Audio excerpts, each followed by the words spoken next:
Tengo ahora el gusto de presentar a don José Ángel Muñoz. Es maestro de primaria en el CEIP San Francés de Borja de Gandía.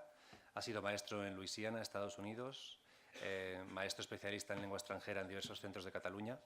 Es doctorando en la Universidad Católica de Valencia con una tesis de suficiencia investigadora en cine y educación,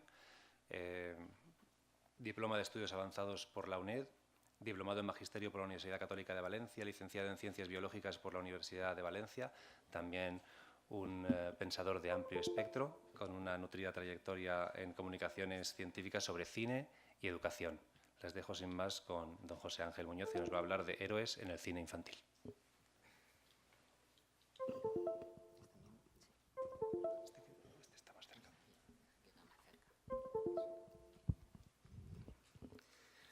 Buenos días.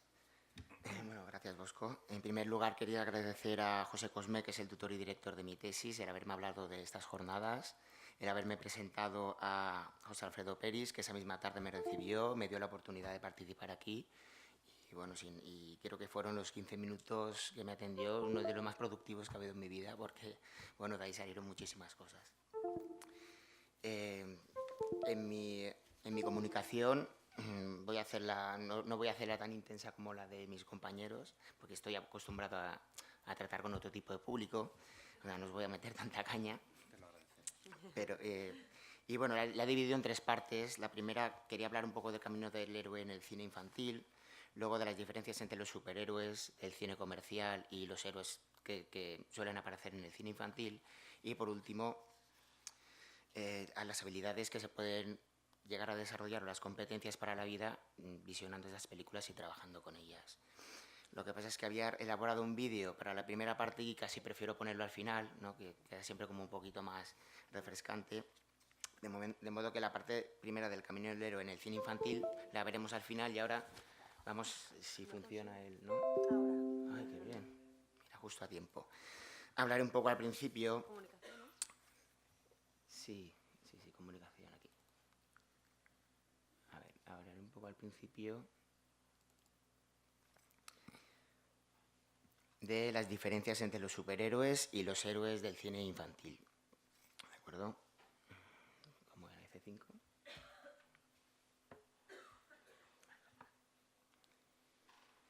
Bueno, voy a leer un poco la introducción, que no me acordaba que la había escrito tan larga. Madre mía, no sé en qué estaría pensando en ese momento. Bueno, leeré solo el último párrafo, que realmente es lo importante. En mi comunicación pretendo acercar la visión del héroe y superhéroe desde un punto de vista infantil, de cómo es posible alejarse de los estereotipos que inundan el mercado audiovisual actual y de cómo un héroe puede encontrar soluciones a los retos que se plantean en su camino con su ingenio, paciencia y sin abusar de la violencia.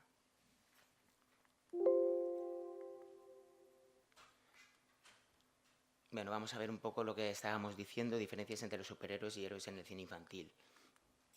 Bueno, el primer héroe, el héroe que hay en el cine comercial, que es el que tiene superpoderes, ¿no? Vemos que tienen un traje muy vistoso. Por ejemplo, el Superman no lo he cogido porque le tenga ninguna manía ni nada, simplemente como el ejemplo que más nos viene a la mente. Lo digo porque luego he visto que hay ponencias sobre Superman y no quiero que... Es simplemente un ejemplo, porque es el primero.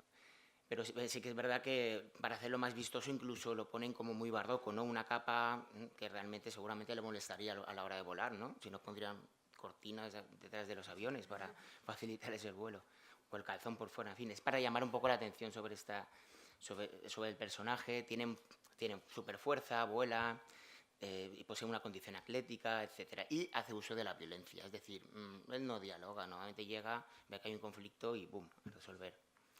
Sin embargo, hay un contramodelo infantil a este, que sería, por ejemplo, el ejemplo de Kirikou. No sé si conocen la película, es muy buena. Sus poderes son el ingenio y abordar los problemas de una manera, de otra manera, va desnudo, no necesita de ningún tipo de traje vistoso ni nada, tal y como llegó al mundo. Es de baja estatura, es muy bajito y no hace uso de la violencia. Normalmente, pues diálogo primero, analiza los problemas e intenta resolverlos.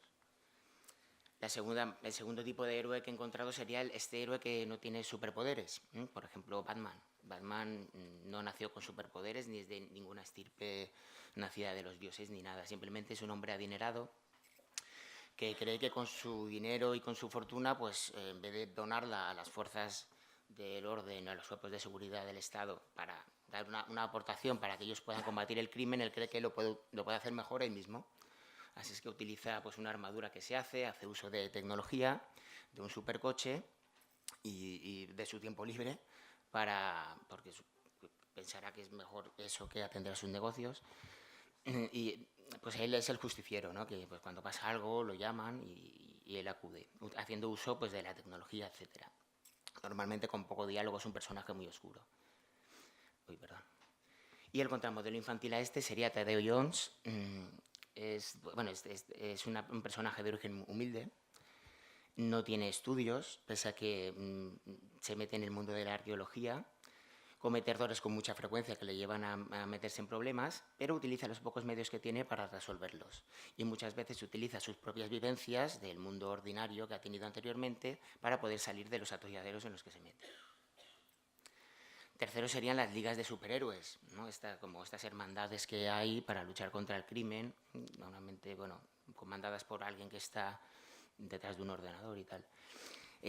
Normalmente se exhiben los egos de varios héroes, luchan contra un bien común, hay una cierta competitividad entre ellos y puede haber diferentes castas y desigualdad, que muchas veces se comenta, este es uno de los más poderosos o este no tiene tanto poder, ¿no? Es como ya estás creando ahí una serie de castas, de diferencias. Y el contramodelo infantil podría ser, por ejemplo, Toy Story, donde los egos sí es verdad que al principio están presentes, pero que luego se van diluyendo con el tiempo. El trabajo es más cooperativo y les reportan más beneficios, y eso es evidente en el film. Aprenden a comunicarse de manera asertiva, de manera que lo que diga uno al final intenta no dañar al otro, y desarrollan empatía hacia el resto de personajes, puesto que aparte de ellos dos hay otros juguetes que los adoran, que los acompañan y bueno, no todos pues, tienen la suerte que tienen ellos de ser así y pues, vemos que tienen empatía hacia ellos en la manera de comunicarse, de tratarlos, etc. El cuarto tipo sería el antihéroe, que no hay que confundirlo con el malvado, que ahora está muy de moda, este malvado que nos cae simpático solo porque en la pantalla se nos muestra pues, un poco sus miserias o su vida cotidiana y entonces empatizas con él y como que te cae bien, ¿no? Pues por ejemplo Heisenberg en Breaking Bad o estas series que hay ahora de moda en Narcos, etc. Y en realidad son malos, ¿no? No nos pueden caer bien, ¿no? Pero está de moda eso. Sin embargo, no tiene nada que ver con el antihéroe. El antihéroe sí es verdad que está de moda y normalmente es muy atractivo al público, y lo que le suele pasar es que cambia su modo de vida tras una epifanía, una vivencia, una visión que ha tenido, ¿no? Y se unen al camino del héroe. Por ejemplo, Han Solo. Han Solo era un contrabandista. Él se dedicaba pues, a llevar sustancias prohibidas de aquí para allá a nivel intergaláctico y haciendo caja con ello.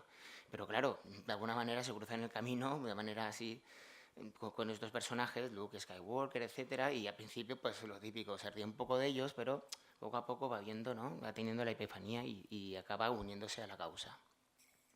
Tiene un lado canalla, que no abandona, siempre con eso es humor socardón, un poco rozando el cinismo y tal, pero que tiene mucho gancho en la pantalla y es imprescindible para el éxito de la misión. Eso es muy importante, porque si bien no es el personaje principal, siempre nos vamos a acordar de Han Solo porque gracias a él pues la misión se lleva a cabo. Y el contramodelo infantil podría ser, por ejemplo, Gru, que es un villano. No sé si conocéis la película, es bastante divertida. Pero, sin embargo, a lo largo de la película te das cuenta que su maldad no es debida a que él es malo y realmente le gusta ser malo y tal, sino que es debida a que tuvo una infancia difícil, en su familia se metían con él, cuando él le encantaba la ciencia, cuando le salía algún experimento mal se reían, etc. Y al final, claro, forjó un carácter que es el que exhibe al principio del film. Muestra sus sentimientos, al contrario que otros el malvado típico no lo suele mostrar, y acaba anteponiendo los valores morales al mundo material, ¿de acuerdo? Porque él podría pues, ganar dinero, robar, etcétera. Sin embargo, al final, con el encuentro de las tres niñas, que son las que le llevan por el buen camino y tal, pues acaba viendo que es mucho mejor eso que el mundo material. Y por último, un tipo de héroe que es el que llaman el vigilante, ¿no? Que son estos lobos solitarios, se toman la justicia por su mano. Da igual que el ejército haya intervenido y que esté allí, llega Rambo y él tiene que tiene que aplicar la justicia. De justicieros con un único fin, que es pues, el fin que se hayan propuesto ellos, y siguen el camino del héroe con unos métodos normalmente violentos. O sea, Rambo nunca va a preguntar, ni antes ni después. Él llega, echa la bomba y se va. Sin embargo, no existe un contramodelo en el cine infantil para este tipo de personajes, seguramente porque esto crea un dilema moral en el público infantil, ¿de acuerdo? No ven cómo para conseguir un fin, por muy bueno que sea, haga falta echar una bomba y que todo el mundo salte por los aires, etc. No, se lo plantean a estas edades tempranas que ¿por qué esto? Y por eso no existe este contramodelo. En el cine de animación sí, pero normalmente el que está dedicado más al público adulto. En segundo lugar, quería hablar de qué 10 competencias que se han llamado competencias para la vida se pueden trabajar visionando este tipo de cine y trabajando con él.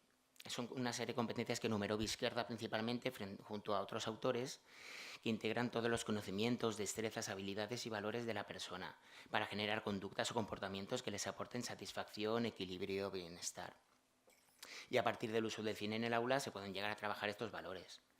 La primera sería habilidades sociales, tratar bien al prójimo, dirigirte con educación, ayudar a los demás, dejarse ayudar y alegrarte de los logros ajenos. Segundo sería el respeto, valorar al adversario, mostrar humildad frente a los problemas, no creerse invencible y aprender de los errores que uno comete.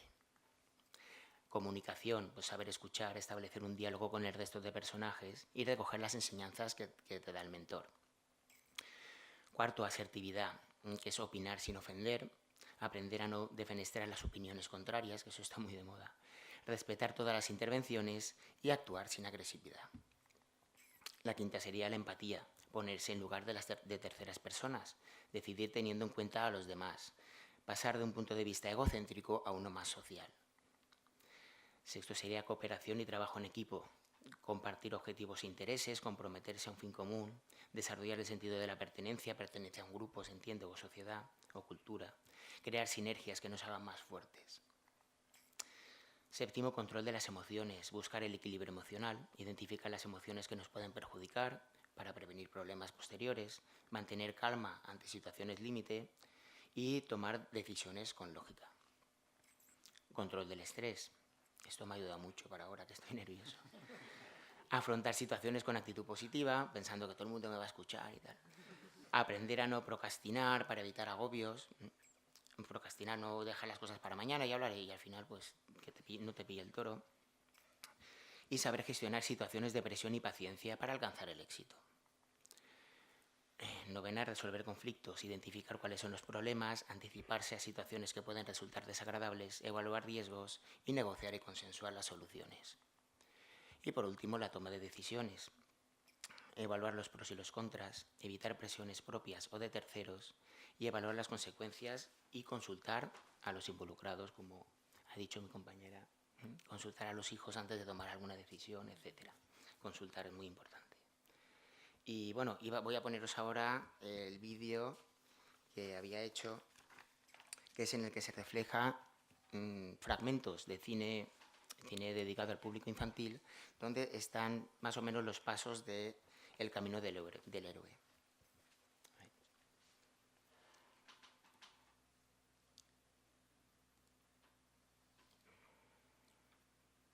VLC, sí, ¿no?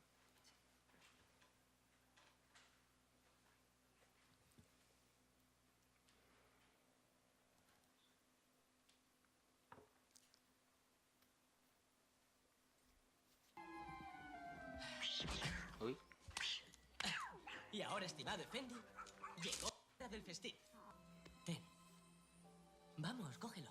Espera, voy a poner otra versión que no es tan pesada, quiero decir, más ligera en calidad, para ver si así, pues ha saltado un par de cosas, un par de imágenes. Voy a poner este.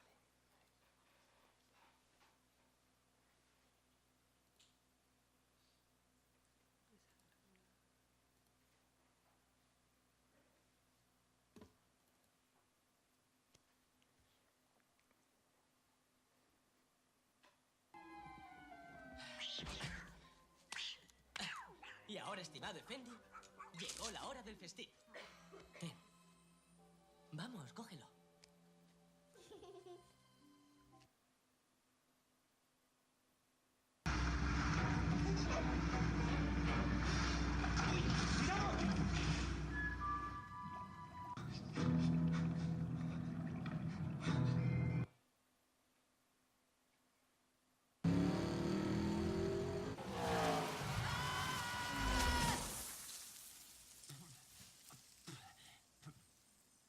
Esto no es asfalto, hijo, es tierra. No me diga, ¿qué quiere? ¿Viene a reírse? Para entrar en la...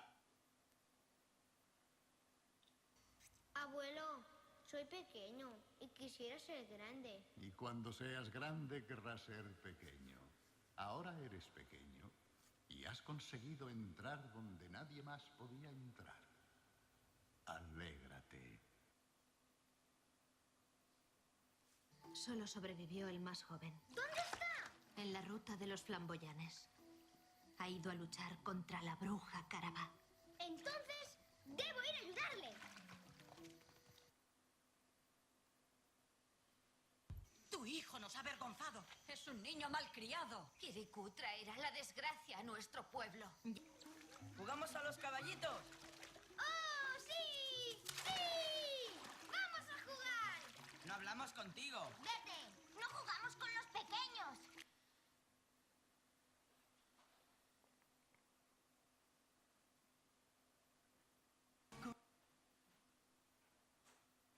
Es igual que arreglas carreteras. Se va a enterar. Se va a enterar. ¡Oh, ¡genial! ¡Odio esto! ¡Lo odio, lo odio, lo odio! Me encanta esa música. ¡Marchando!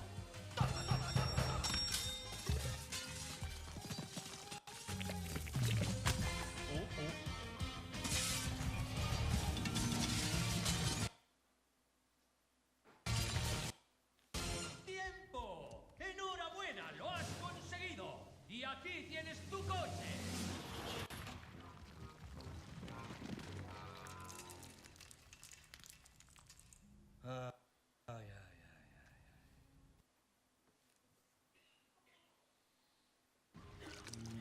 Mira, Sidney.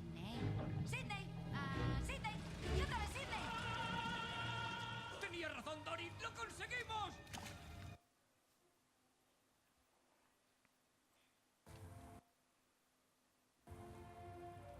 Nadie puede escapar de su propia historia. Voy a volver. ¿Pero por qué? Porque es lo que soy. Agente, eres muy atrevido al asomarte por aquí. Suéltalo. ¿Qué quieres? Vuestro pa y sus muchachos van a ser ahorcados por algo que no han hecho. Pero tengo un plan. Ese sí que es un campeón.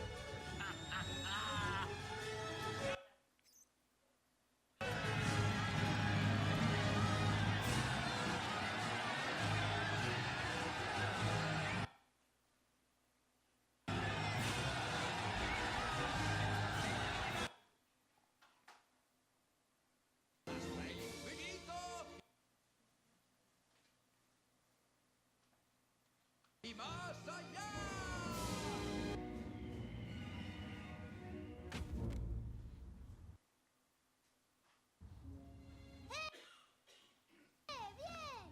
¿Qué pasa? ¡Woody! ¡Buzz! ¡Los has encontrado! ¿Dónde estaban? ¡Aquí en el coche! ¿Lo ves? ¿Qué te había dicho? Justo donde los dejaste.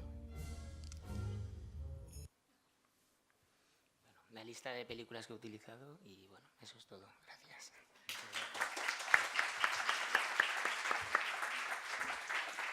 Muchísimas gracias a don José Ángel Muñoz y Dulcis in Fundo. Nuestro último comunicador viene nada menos que de Colombia. Don Nicolás García Suaterna es estudiante de Ingeniería Multimedia en la Universidad Militar de Nueva Granada y nos va a presentar un póster que de su parte y también de la parte de sus compañeros Sergio Esteban Benítez Urrea y Brian Andrés Galvis Galvis, de la Universidad de Nueva Granada. María José Salar se ha disculpado porque tenía que estar en un tribunal de trabajo de fin de máster a 20 minutos de aquí, entonces no podía quedarse.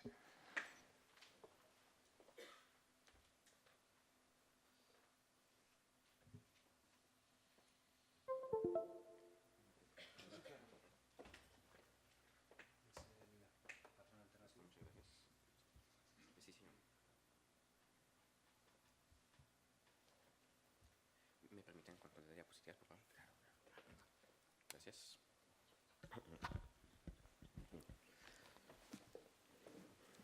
Buenos días.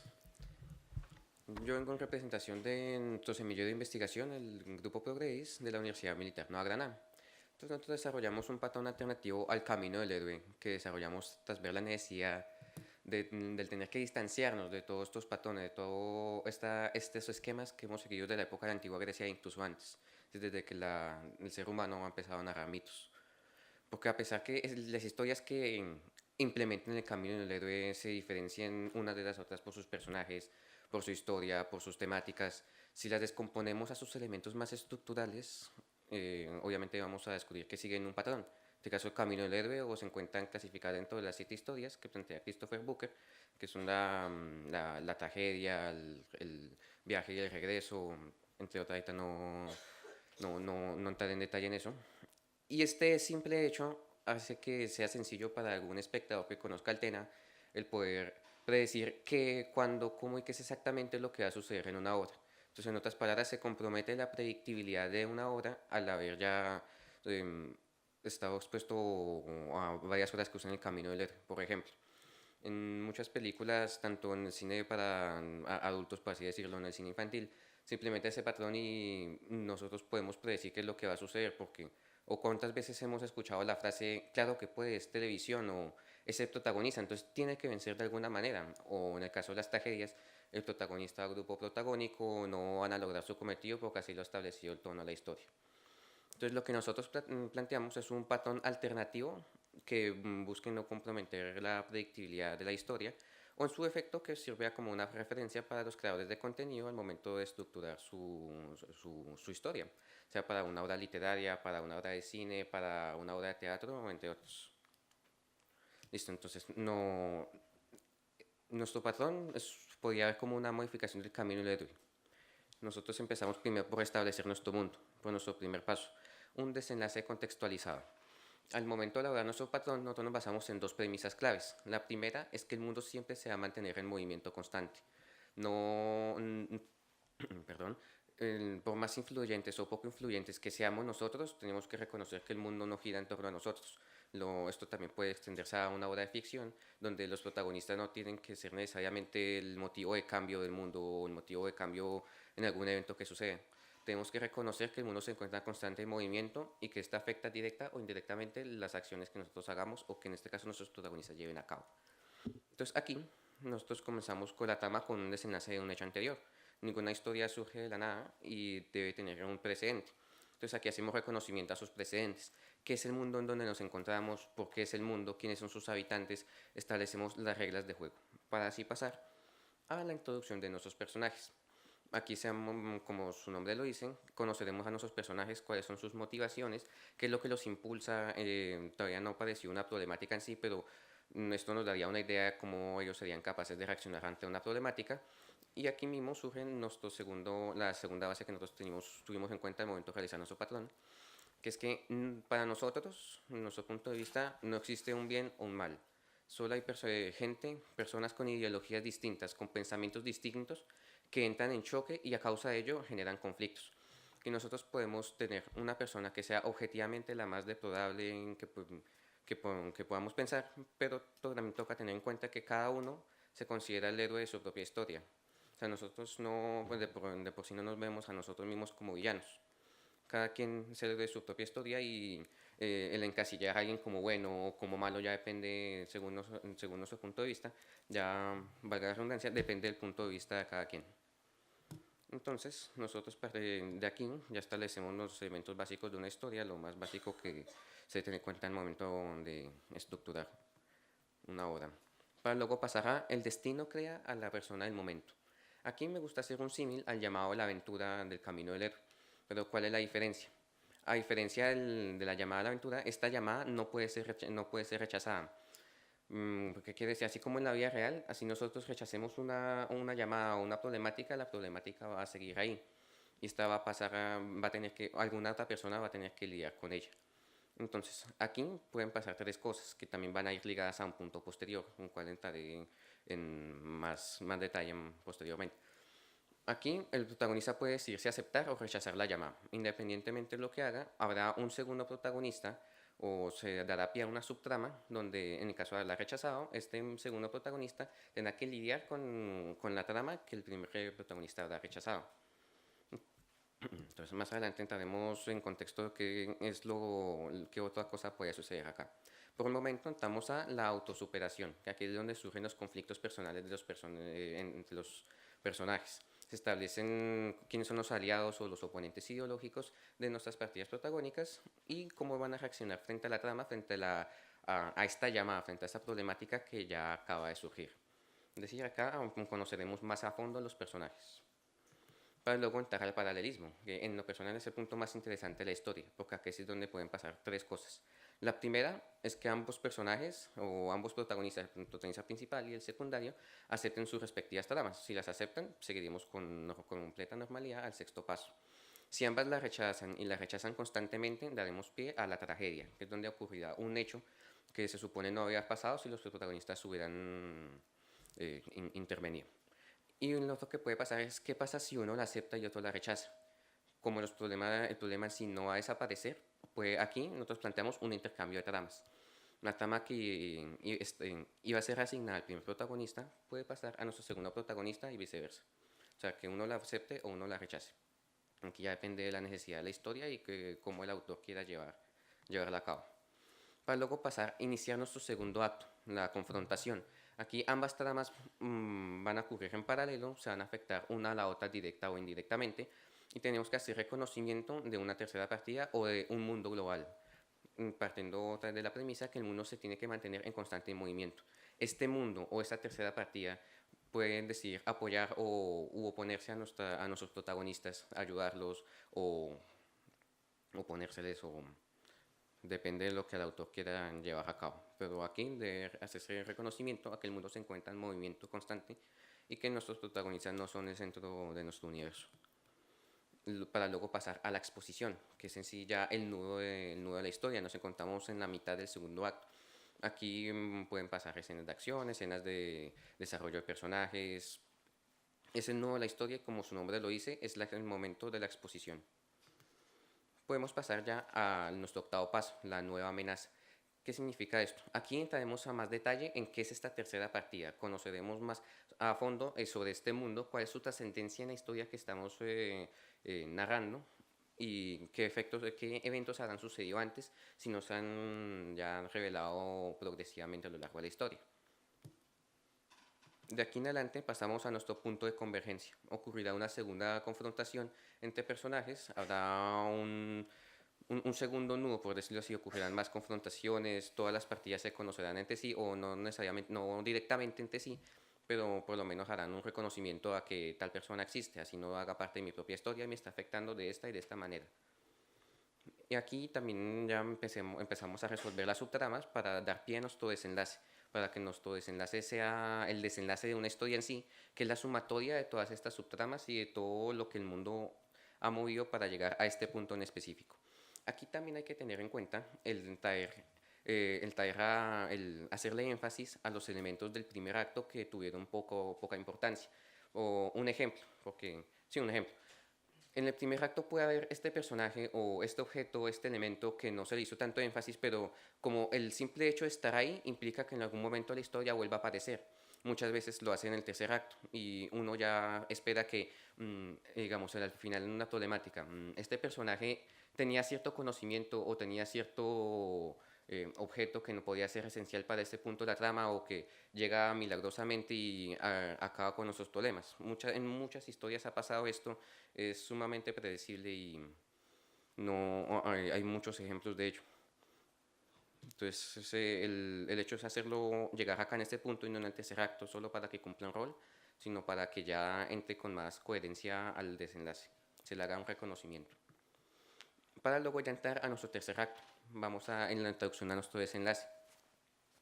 Aquí ocurrirá un encuentro decisivo entre personajes, ocurrirán los eventos más impactantes, los puntos clave, muchos personajes morirán, las motivaciones de los personajes se intensificarán o llegarán a un fin, llegarán a un cierre y se planteará una solución al conflicto principal que se llevará a cabo ya en el clímax de la historia, que es precisamente nuestro siguiente paso, las repercusiones, o donde los protagonistas ya tienen que lidiar con toda la sumatoria de eventos que los ha llevado a este punto. Este ya es el final de la historia. Aquí ya ocurre lo que habrá de pasar debido a la intervención de nuestros protagonistas. Se resolverán todas las subtramas si no se han resuelto ya hasta este momento y finalizará la historia. Pero ¿y si finaliza la historia acá, qué es nuestro 12º paso? Nuestro 12º paso es un segundo desenlace, que en lo personal me gusta ver el primer y el 12º paso como un mismo paso. Porque en el primer paso se mencionó que toda la historia debe tener un precedente. Entonces es un ciclo. Esta historia va a servir como precedente a una historia futura. Así el autor no piense hacer una continuación directa, tiene que reconocerse que el mundo sigue en constante movimiento. Para evitar el vivieron felices para siempre, pero ¿y qué pasó después? Se tiene que reconocer que el mundo siempre se está moviendo, así nosotros seamos lo más influyentes o seamos muy o muy poco influyentes, independientemente. Nuestro mundo siempre tiene que estarse en movimiento, siempre tiene que estar en movimiento. Y la recompensa o el castigo que recibirán nuestros personajes no será absoluto, tal y como en la vida real. El efecto de acción-reacción establece que siempre hay algo bueno en lo malo y algo malo en lo bueno. Entonces ninguna recompensa va a ser absoluta porque va a tener un contra o una condición, y ningún mal va a ser absoluto porque puede traer consigo una nueva esperanza, un nuevo desarrollo o un nuevo conocimiento. Y este es en sí el patrón que nosotros planteamos. Muchas gracias por la atención. Muchísimas gracias. Muchas gracias, don Nicolás García Suaterna. Lamentablemente llevamos 20 minutos de retraso, quizá no quede tiempo para preguntas ahora. ¿5 minutos? Vale, pues si alguien tuviera alguna pregunta. Sí, adelante. Bueno, lo primero, muchas gracias por todas las intervenciones, me han parecido muy sugerentes y brillantes. Tengo una pregunta para José Ángel Muñoz, porque veo que cuando has mostrado el camino del héroe en las distintas películas, utilizas en la parte de la ordalía a Romperral. Sí. Una película preciosa, a mí me encanta. Claro.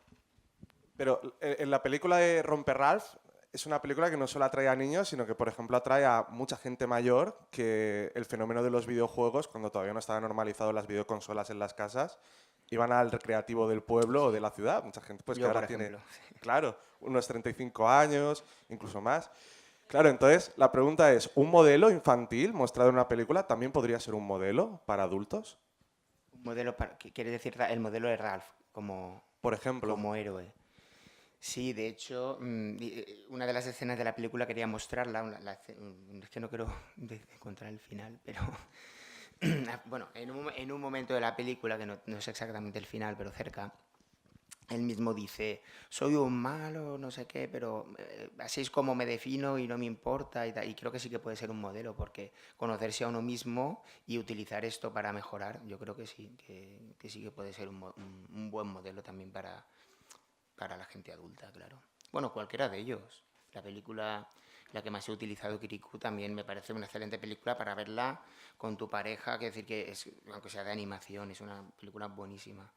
Que saca un montón de cosas. De hecho, para una tesis solo con esa película y hacer El Camino del Héroe solo con esa película. Es que me he pensado, bueno, no, voy a hacer con más cosas, ¿no? Que sea un poquito más atractivo. Pero sí, desde luego, casi todas las películas que he intentado mostrar ahí son aptas para cualquier público, por supuesto. Gracias. De nada.